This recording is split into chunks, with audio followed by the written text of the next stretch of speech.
Hi everybody, it's Zadie. In this discussion board video, we are going to be talking about one of the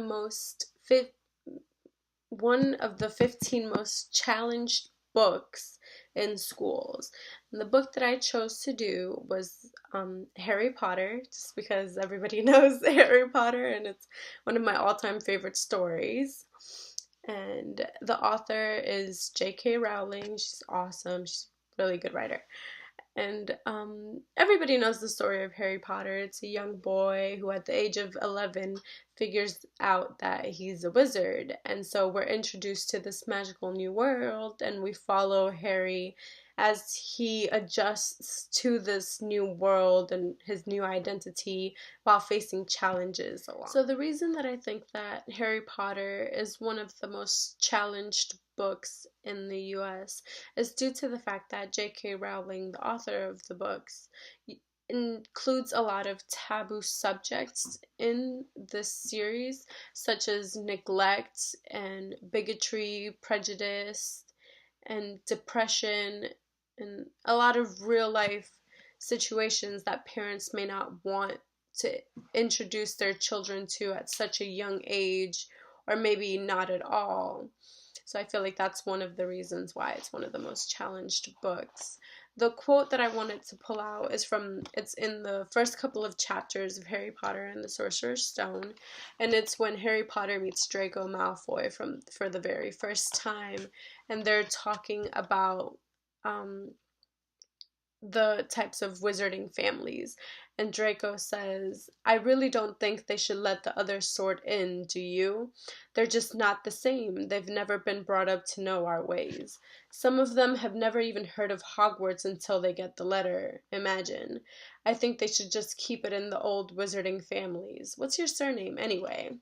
And there we get a glimpse of how the wizarding world is and how prejudiced it is, and how the old wizarding families are the pureblood families, so they think that they're better. So that's where the prejudice comes in, to where they think that witches or wizards that come from non-magical families are below them. I think that teachers and librarians play a huge role in determining what books will be available to children.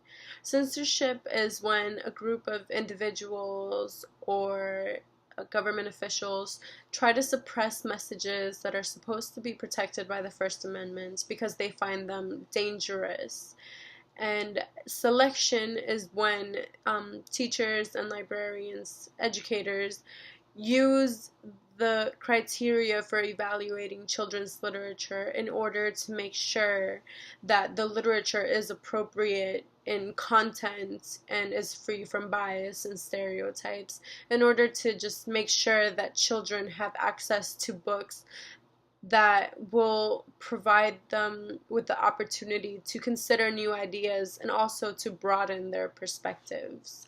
And I think it's really important that teachers and librarians and any educators keep an open communication with the schools and the community in order to just keep up with current events and to find out what's sensitive topics are in children's literature, what to keep an eye out for, and also just to make sure that everybody is aware of what their children are reading and learning in the classroom, because everybody has a voice and everybody's voice should be heard in regards to what their children are learning.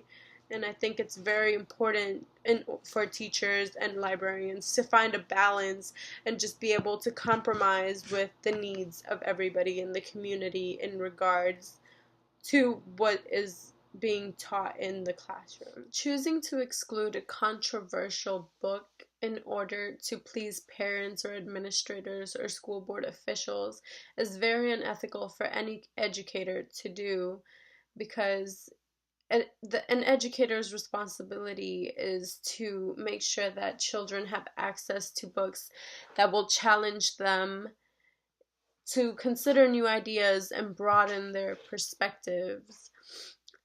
And according to our textbook, it says that school officials can't censor a book just because they don't like the ideas being conveyed in the book, but rather they have to be making sure that the book content is appropriate for children and will help them learn something from the content. It has to be relevant. It cannot be vulgar or obscene.